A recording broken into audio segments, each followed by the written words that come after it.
భగవద్గీత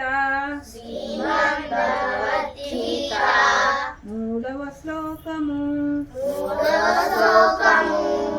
పశ్యైతా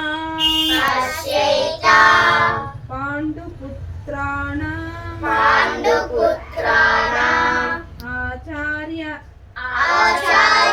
మహతీం చమూం యూఢాం ద్రుపద పుత్రేణ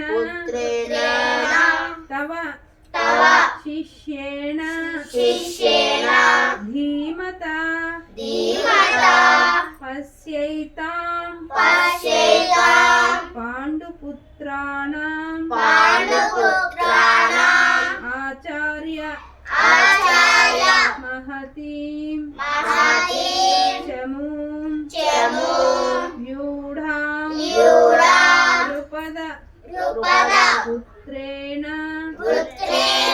తవ శిష్యేణ ధీమతా పశ్యైతాం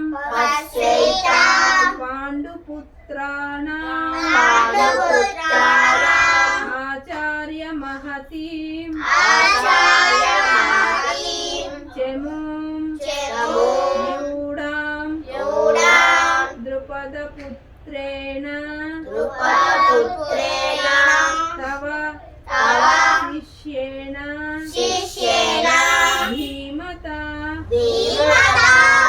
భావము: ఓ ఆచార్య, బుద్ధిమంతుడైన మీ శిష్యుడను ద్రుపద పుత్రులను అయిన దృష్టోద్యములచే వ్యూహాత్మకముగా నిల్పబడిన పాండవుల ఈ మహాసైన్యమును చూడుడు.